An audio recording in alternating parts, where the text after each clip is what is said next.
Imagine a being who is intimately aware of your deepest, most visceral suffering. Right. Like a being who physically appears in your world to comfort you, Yeah. who walks beside you, who starves, bleeds, and ultimately dies right in front of you. Yeah. But, and here's the catch, fundamentally, from their own perspective, they are doing absolutely nothing at all. Nothing at all. They aren't born, they don't suffer, and they never die. It sounds totally contradictory. I mean, it sounds like an impossible contradiction, right? Yeah. Maybe even a cruel cosmic joke. Yeah. But in the architecture of Madhyamaka philosophy, it is actually the highest expression of love. It really is. So welcome to this deep dive. And for those of you who have been with us, you know we aren't just skimming the surface of Buddhist history here.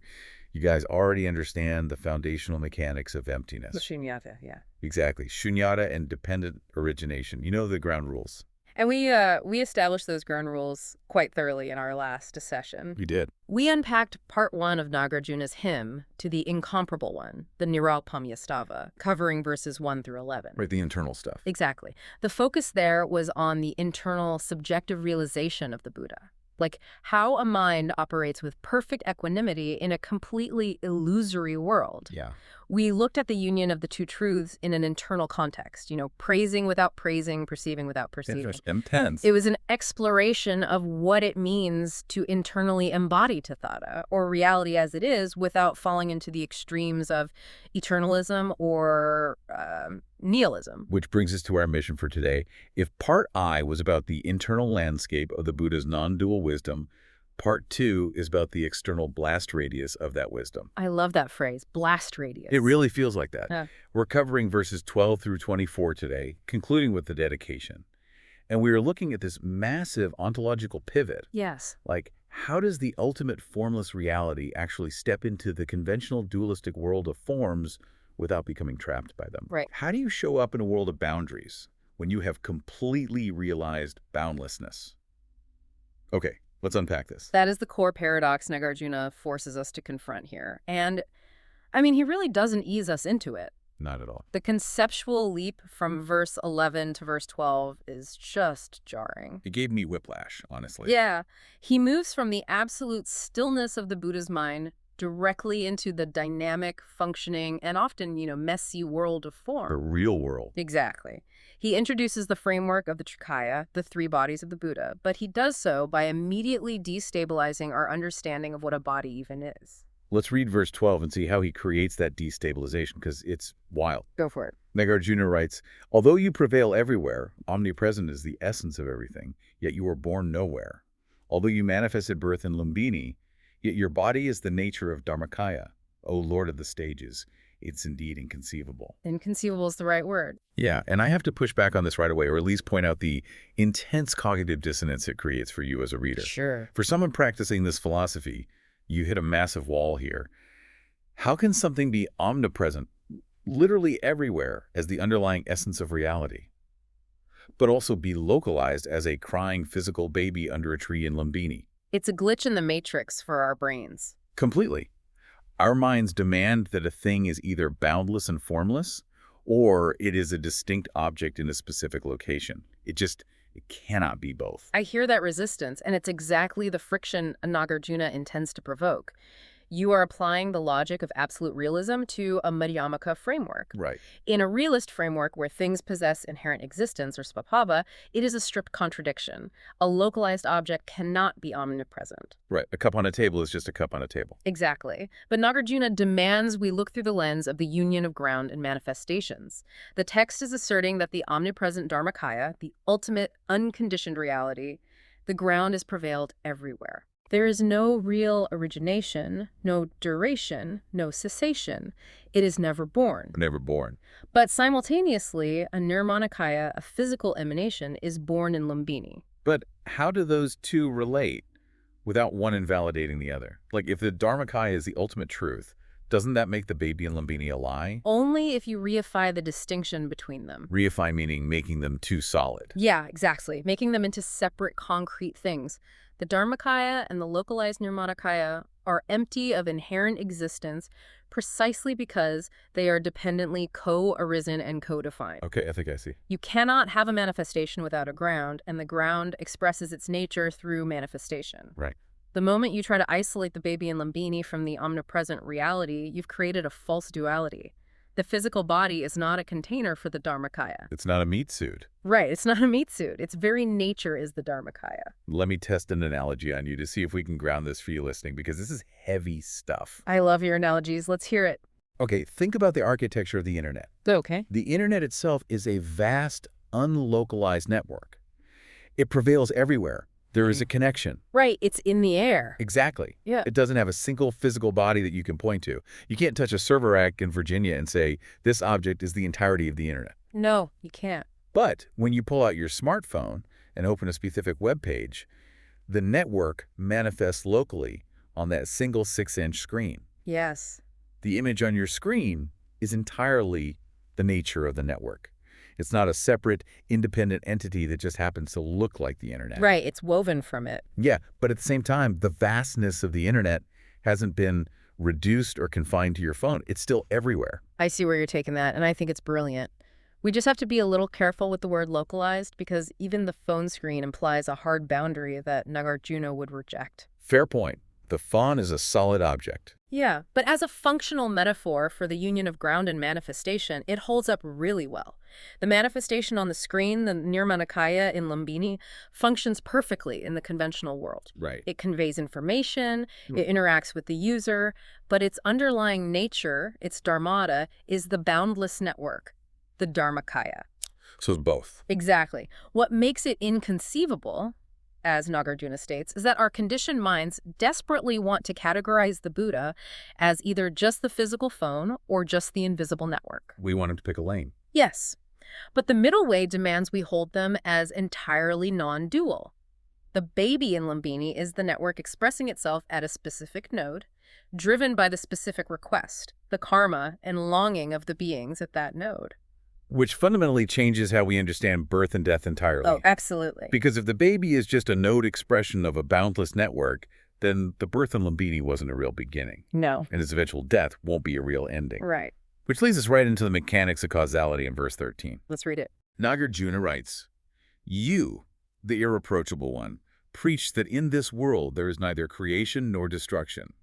Just as sound and echo are neither the same nor different, neither there is one nor many." This verse is just classic Nagarjuna. We really need to unpack the tetralemma at work here, because this is his signature surgical tool. It really is. For those deeply entrenched in this philosophy, you know the four corners of logic.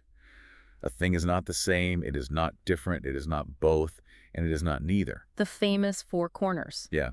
But why does human logic rely on these four corners to begin with? And how is Nagarjuna using the echo to break them down? Well, we rely on the four corners because our entire cognitive apparatus is built to identify borders. We need boundaries to survive. Exactly. For us to navigate the conventional world, we have to know where I end and the tiger begins. Yeah, otherwise we get eaten. Right. So cause and effect rely on this boundary making. We assume a cause, let's call it A, is a distinct entity that produces an effect, B, which is another distinct entity. Nagarjuna takes this assumption and runs it through the tetralemma using the phenomenon of an echo. The canyon echo. Yeah. When you shout into a canyon and hear an echo, is the echo the exact same entity as your original voice? No, obviously not. Right, because if it were completely identical, it wouldn't be an echo. It would possess the exact same spatial and temporal coordinates as your voice. So, logic corner 1, it is the same, completely fails. Because there is a delay. There's a distortion. It bounces off the canyon wall. So my brain says, well, it has to be different. But is it completely different? Is it an entirely separate, independent entity? I mean, no, it's my voice. Exactly. The echo has no inherent existence of its own. It depends entirely on the original shout, the shape of the canyon, and the density of the air. If the shout stops, the echo stops. Precisely. It cannot sustain itself. So logic corner 2, it is different, also fails. Wow. And it cannot be both same and different because that's a logical contradiction. Right. And it cannot be neither because we are undeniably hearing it. It escapes all four corners. It is a phenomenon that vividly occurs and functions in our ears, yet it possesses no inherent ontological reality. Yes. And Nagarjuna is applying this to the very concepts of creation and destruction. To life and death. Exactly. There is no inherent creation, No absolute coming into existence out of nowhere, and no inherent destruction, no absolute going out of existence into nothingness. So when the Buddha is born? It is an echo. When he dies, it is an echo. The conventional teaching, the entire physical manifestation of the Buddha, is happening entirely without ultimate arising. It's just a breathtaking claim.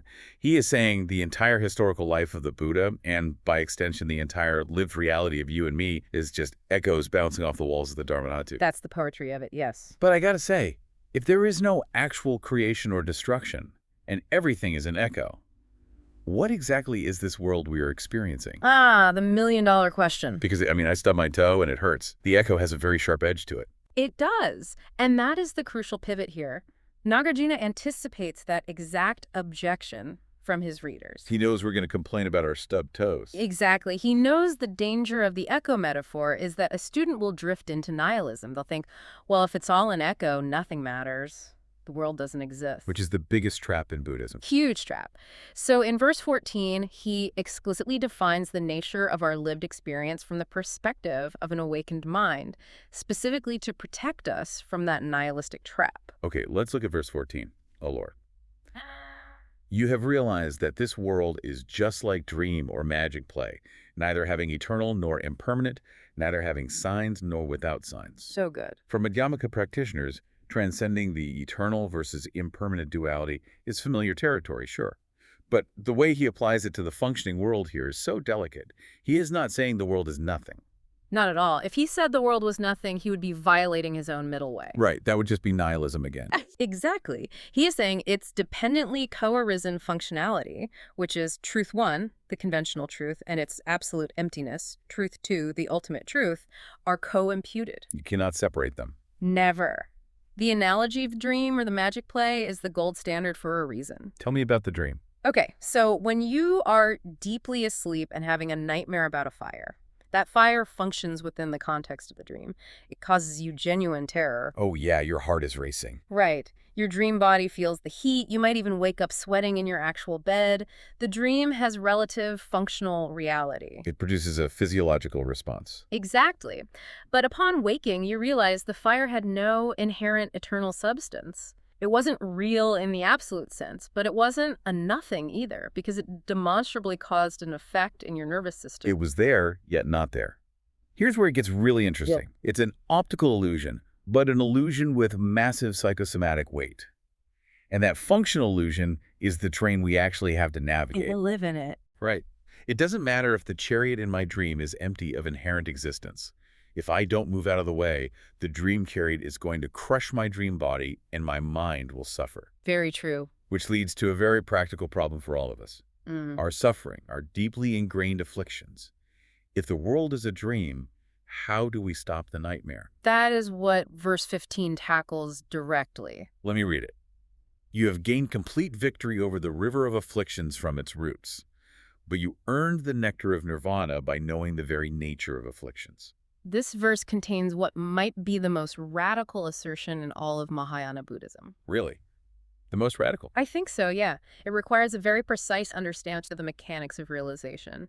Nagarjuna is declaring here that nirvana is not an escape hatch. It's not a place you go to. Right. In early Buddhist frameworks, there was often a sense of needing to extinguish the defilements, to cut them out entirely, to launch oneself out of the burning house of samsara and into the cool, separate realm of nirvana. Like blasting off in a rocket ship away from Earth. Exactly. Nagarjuna collapses that distance entirely.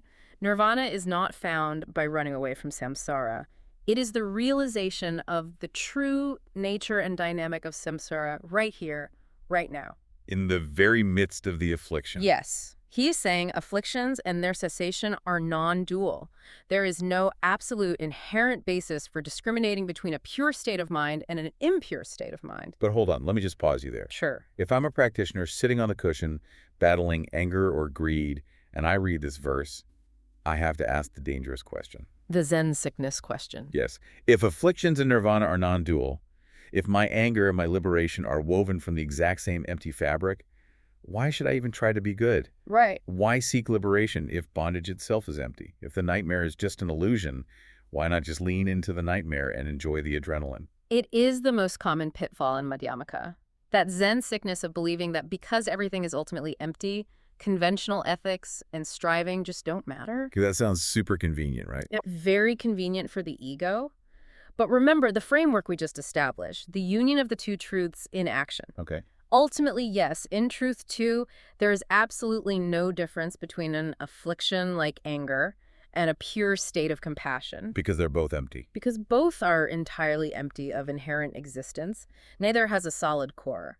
But conventionally, in Truth 1, you must use adapted skillful means, or upaya. Upaya. Yes, because the illusion still hurts you. Because I still believe the dream is real?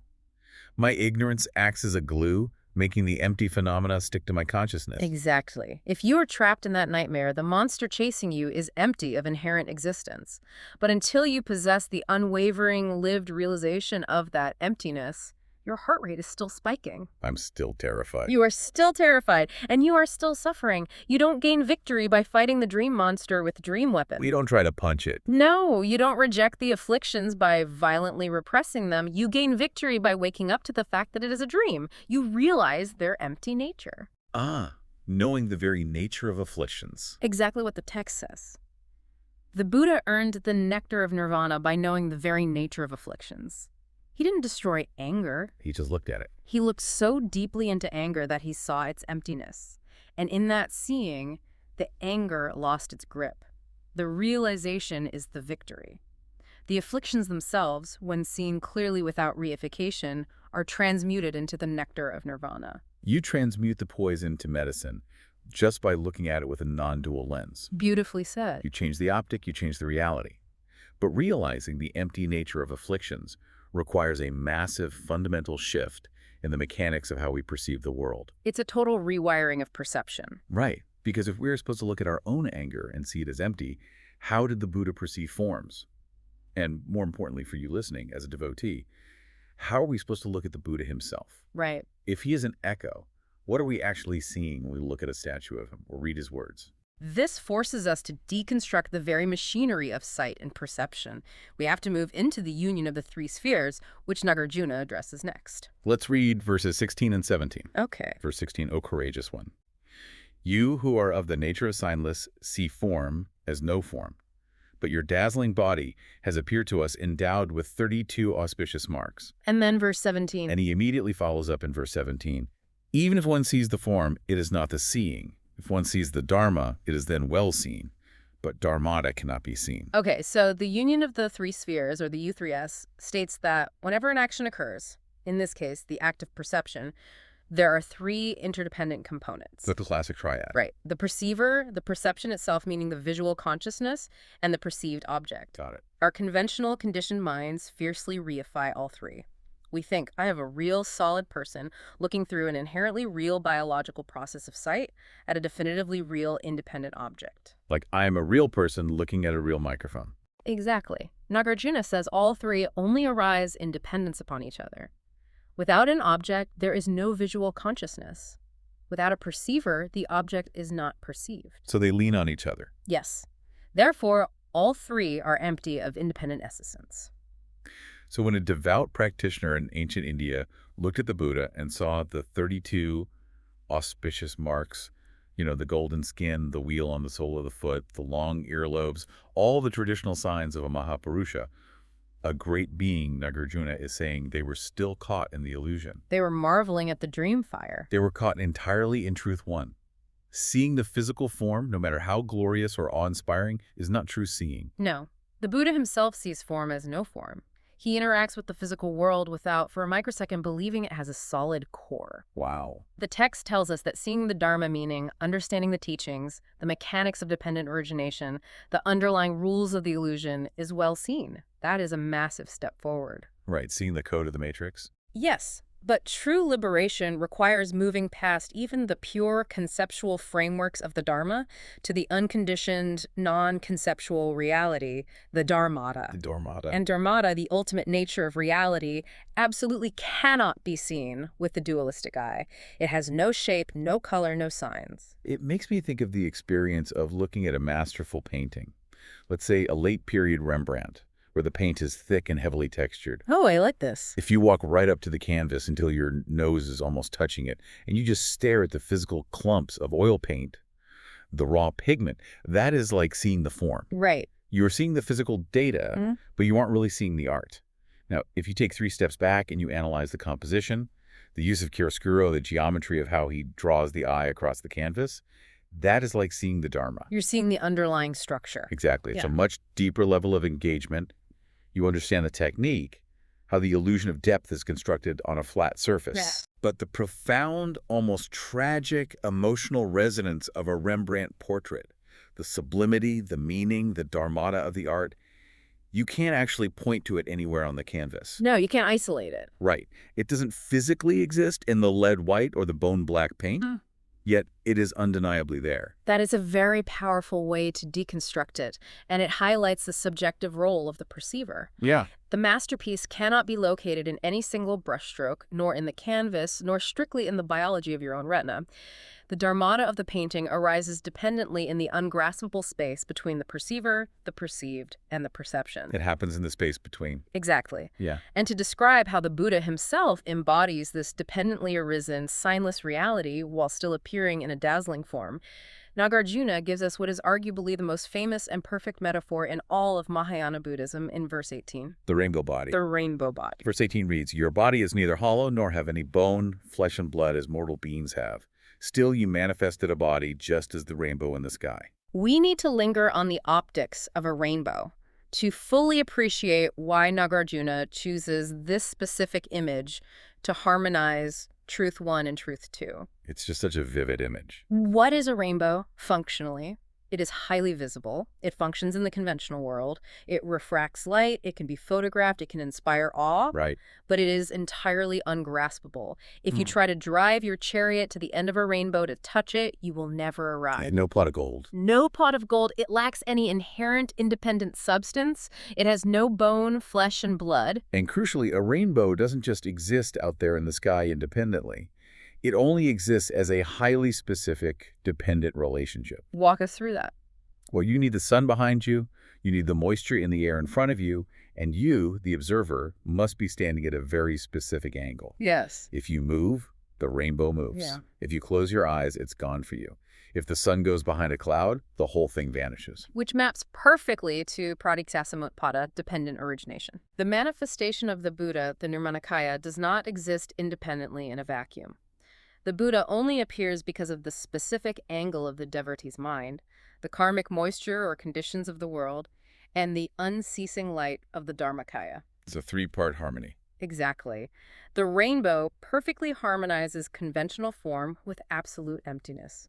The Buddha's manifestation is a spectacular, visible event that functions to save beings, but if you try to dissect it... Like trying to cut open a rainbow. Right. If you try to put it on a metaphysical operating table to find a solid, inherent Buddha substance or a soul, you will find nothing but dependent origination. But this brings up a massive, gritty historical problem. Oh, I know where you're going. Yeah, because if the Buddha's body is truly like a rainbow lacking flesh and bone, completely empty of inherent substance, how do we explain the historical reality of Siddhartha Gautama? The actual guy. Right. Rainbows don't get hungry. Rainbows don't get tired. They certainly don't die of dysentery or food poisoning, which the historical accounts tell us the Buddha did. Very true. How does Nagarjuna reconcile a pristine, ungraspable rainbow body with a very human, physical life that was subject to decay? It's a tough one. It pulls us into a really fascinating debate about how the ultimate reality plays by worldly rules. Let's look at verse 19. Okay. It is not possible that you have hunger, thirst, impurity, and disease in your body, but you showed as worldly activities according to worldly convention. There's that word, showed.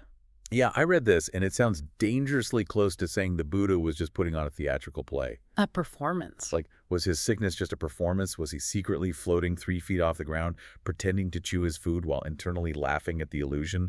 Because if it's just a magic trick, it feels somewhat deceptive. You are hitting on a major schism in Buddhist thought right there. Oh. Some later Mahayana and Vajrayana traditions do lean heavily into the idea that the Buddha's physical life was entirely a docetic display. Docetic meaning like a phantom. Yeah, a mere phantom playing a role. But reading this strictly through Nagarjuna's Madhyamaka lens, the answer is more nuanced and, frankly, more profound. Okay, so it's not a trick. No, it is not deception. It is supreme compassion through the mechanism of acting without acting. Acting without acting. Right. The Incomparable One engages in worldly activities, the manifestations, to perfectly accord with the beings he is teaching, while constantly, simultaneously embodying the non-dual dharmadhatu. You meet them where they are. Exactly. He must use adapted, skillful means, upaya, to bridge the gap between his realization and our ignorance. So he exhibits hunger because if he didn't, we couldn't relate to him. Consider the alternative. Yeah. If the Buddha appeared in ancient India as an ethereal, glowing entity that never ate, never bled, and never fell ill, what would the average human trainee think? They would think he's an alien god. Exactly. They would think, well, of course he is perfectly enlightened and free from suffering. He's a glowing god. Yeah. But I have a stomach that violently growls, I have joints that ache with arthritis, and I bleed when I'm cut. His path is completely inaccessible to me. He's not playing by the same physics. Right. By showing hunger, thirst, and disease, the Buddha demonstrates that the path is walkable by humans. He proves that a consciousness can experience the physical, gritty, painful realities of the conventional world without absolute reification. Ah, so the distinction is in the reification. Yes. He physically feels the biological sensation of the stomach contracting, the hunger, but his mind doesn't instantaneously build an entire narrative of suffering around it. It doesn't stick to him. He doesn't think, I am hungry, therefore I am lacking, therefore I am suffering. The sensory data arises and passes like an echo. Precisely. He feels the hunger, but he does not reify the hunger into a self that suffers. He eats without eating. He is sick without being sick. It is a performance, yes, but the performance is the teaching. It shows us how to hold our own suffering lightly. And this logic extends to the most terrifying, unyielding, worldly rule of all in Indian philosophy, which is karma. Oh, yes, karma. Verse 20 says, O sinless one, you do not have even the slightest obstruction of karma. Still, out of great compassion, you show the world the law of cause and effect as infallible. We need to spend some time here. We really do, because the concept of empty karma is incredibly difficult to parse. If karma is just an illusion, how can it be infallible? Why does the illusion have such strict, inescapable rules? This is where Nagarjuna's application of the two truths reaches its zenith. In the ultimate sense, truth two, karma is entirely empty of inherent existence. There's no cosmic ledger. Right. There is no absolute independent law of cause and effect written into the physical fabric of the universe by a creator god. Karma is just the momentum of dependent origination. Right, because if karma were an absolute, inherent, unchangeable law, we could never escape We'd be it. trapped. If a cause inherently and permanently produces an effect, we would be locked in an infinite deterministic loop. Bondage would be permanent. Emptiness is actually what makes liberation possible. That is the crucial insight. But, and this is a massive, but for anyone trying to actually practice this, empty does not mean broken, and it does not mean irrelevant. It still works. Conventionally, in Truth One, karma functions flawlessly. The 12 links of dependent origination, ignorance leading to karmic formations, leading to consciousness, all the way to old age and death, are illusory, yes, but they are incredibly stubborn, densely woven illusions. They feel very real. To disarm the karmic cycle, you cannot just philosophize it away. You cannot just pretend it doesn't exist. Like, I can't just step in front of the speeding chariot and say, well, the chariot is empty of inherent existence and my body is a rainbow, so nothing will happen. Please don't do that. Right, because conventionally, my consciousness is still deeply entangled with the reification of my body. The chariot will crush me, and my mind stream will experience intense conventional agony. Yes, because your consciousness is entirely conditioned by the gravitational pull of that illusion. The infallibility isn't in the wooden wheels of the chariot. It's in the unbroken continuity of dependent arising that currently forms your mind stream. That makes total sense. So, by showing karma as infallible in his own life, by explicitly experiencing the physical results of past actions, like the historical accounts of him getting a splinter in his foot from a past karmic debt, the Buddha provides the exact conventional tool needed to transcend it. He validates the rules of the game so that we can learn how to play it, and eventually, how to stop playing. He shows that you transcend karma not by breaking the law of cause and effect through magic, but by using the law of cause and effect to generate the wisdom that sees through it. Using karma against karma. Exactly. You engage in virtuous karmic actions, generosity, ethics, meditation, to create the optimal conventional conditions for ultimate realization to arise. You use conventional karma to achieve ultimate liberation from karma. It's like using a ladder to climb up to the roof of a house. Perfect analogy. The ladder is conventional karma. The roof is ultimate liberation. Once you are on the roof, you don't need the ladder anymore. You can kick it away. You leave it behind. But you never could have reached the roof without climbing the rungs of the ladder. The Buddha climbs the ladder in full view of everyone, just to show them how it's done, even though he's already on the roof. Such a great image. But this raises a meta question for me. Shoot. If karma is just a skillful means, a ladder used to teach, what about the teachings themselves? Are the different schools of Buddhism inherently real, or are they just more ladders, more rainbows? It's turtles all the way down. Nagarjuna applies this exact same deconstructive logic to Buddhism itself in verse 21. O Lord, from the point of view of wisdom, there is no difference between various yanas. Yet you showed the triple vehicles in order to lead sentient beings to the right path. He is diving into the non-duality of the teachings themselves, which was a very provocative thing to do in his historical context. Because everyone was fighting over which vehicle was best. Oh, absolutely. In ancient India, the Buddhist landscape was highly sectarian. You had the Shravakayana, the vehicle of the hearers focusing on individual liberation. Right. You had the Pratyekabuddhayana, the vehicle of solitary realizers, and the Bodhisattvayana, the Mahayana vehicle of universal compassion. And they were constantly debating. Fierce, endless debates in the monasteries about which vehicle was best, which was truest, which was the final word of the Buddha. And Nagarjuna just steps in and applies the tetralemma to all of them. He does. He applies it to the teachings themselves. The vehicles are not separate, they are not identical, they are not both, and they are not neither. So they are perfectly tailored conventional illusions. Exactly. They are diagnostic tools meant to guide specific minds at specific stages of awakening.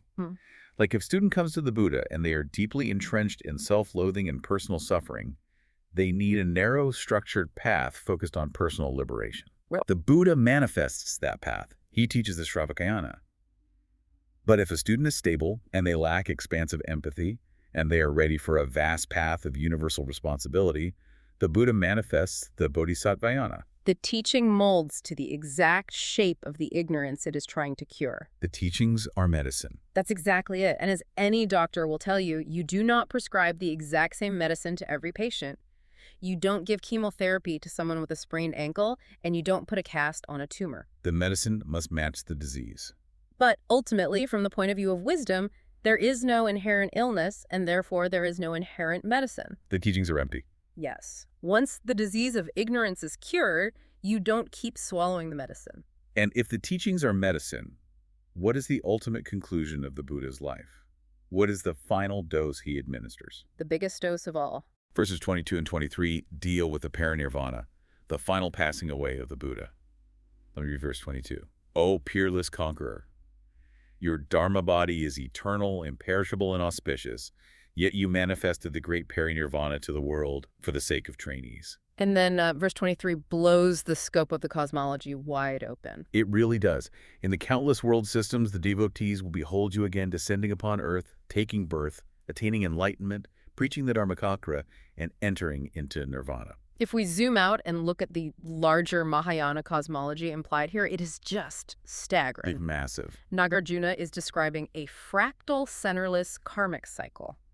The Buddha's eternal dharmakāya, the unconditioned ground of reality, is constantly, spontaneously manifesting illusory nirmāṇakāyas over and over again across billions of world systems. So the Buddha's death, his parinirvana under the cell trees, is not a real ending. No, it is just another calculated teaching tool. But why pretend to die?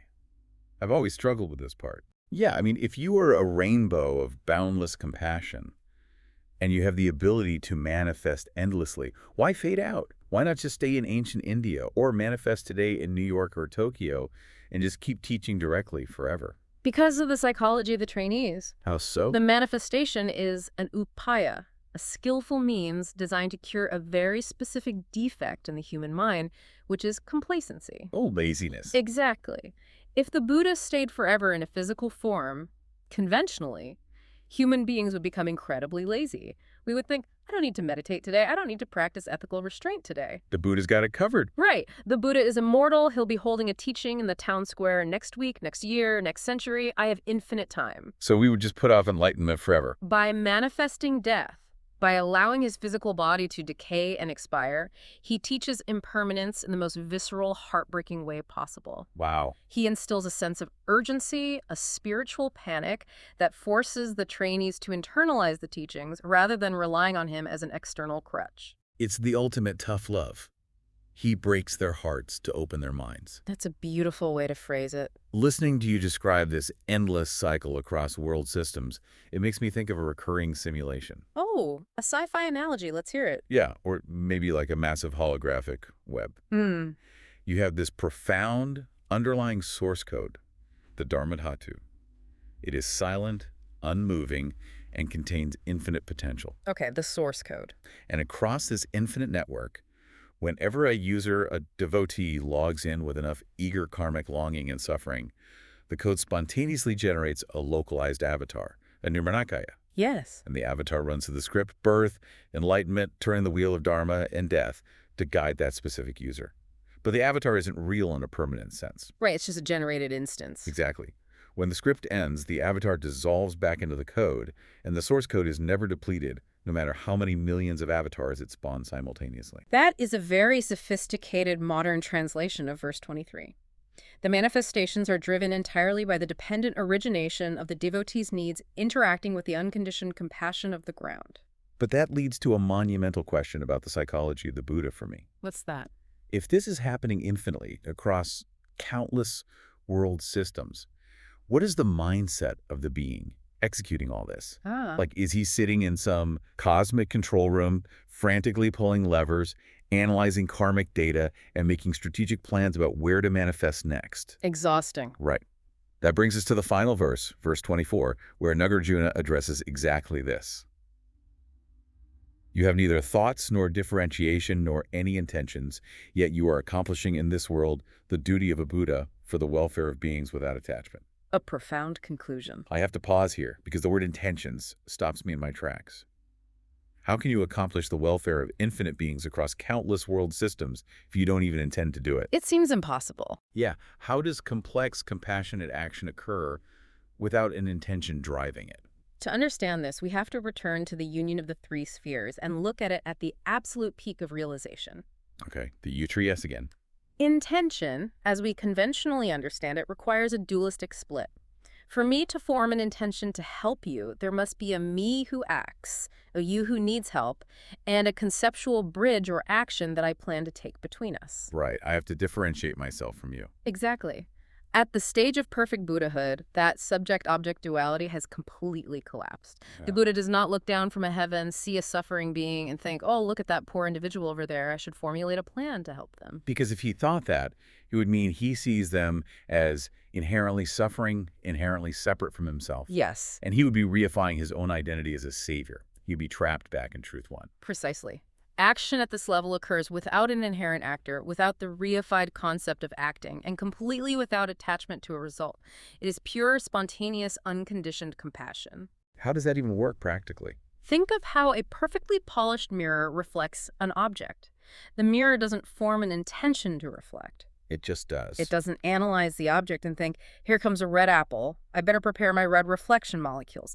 It simply reflects instantly, spontaneously, and flawlessly, based entirely on what is presented to it. The Buddha is the mirror. The Buddha is the mirror. The suffering of sentient beings steps in front of the mirror, and the mirror spontaneously reflects back whatever skillful means, whatever teaching, whatever rainbow body, whatever medicine is needed to alleviate that specific suffering. Yes. It requires zero cognitive thought.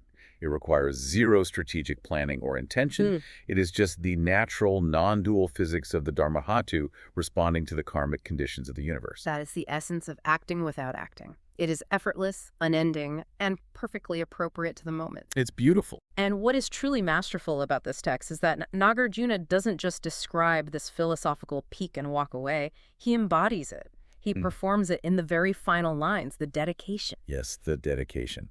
Let me read how Nagarjuna concludes the hymn. Thus, by offering the above-mentioned flowers of prayer to the Buddha, endowed with inconceivable and boundless virtues, By these merits may all sentient beings be the vessels of the supreme and deep doctrines of Lord Buddha. I want everyone listening to look very closely at the mechanics of what Nagarjuna is doing here. What's he doing? He is modeling exactly what he has spent 24 verses praising. He performs a conventional, virtuous, religious act. He dedicates merit. Okay. He uses dualistic language. I am offering prayers to the Buddha so that all sentient beings may benefit. He is operating completely within Truth One, the conventional world of cause and effect. But because we know who is writing this, we know he is doing it without reifying a single syllable of it. Exactly. He knows the merit he just generated is empty. He knows the beings he is praying for are empty of inherent existence. He knows his own poem, the very words he just wrote, are empty echoes. Yes, it is a compassionate, illusory act. It is there, yet not there. He is practicing the union of the two truths in real time, right on the page. It's the meta-brilliance of the structure. He isn't just delivering a lecture on non-duality.